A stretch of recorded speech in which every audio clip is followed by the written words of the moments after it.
The Ministry of Health has now taken an interest in the matter as the restaurant confirms knowledge of the allegations for wastewater said to be emanating from the establishment and causing damage to a section of road at the intersection of Knoxford Boulevard and Trinidad Terrace.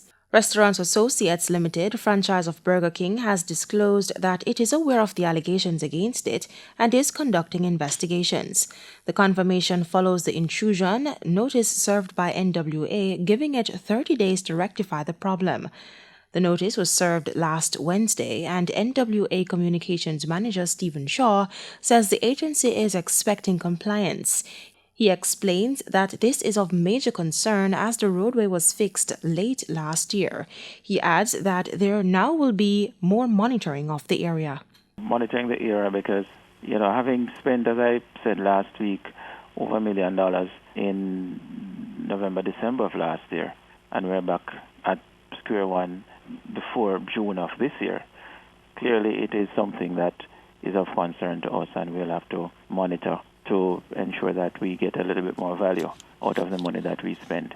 In the meantime, Director of Environmental Health, Everton Baker, confirms that it has started its own probe into the situation and explains why the probe will not be confined to restaurants. Probably in another 2 weeks, because we're going to do the entire strip just to be sure what exactly we are dealing with. And not just restaurants, because there are other entities that does allow grey water probably to be out on the road. We just don't know. So we have to investigate all of the entities along that strip. And Mr. Baker notes that if there are any breaches, there can be possible sanctions.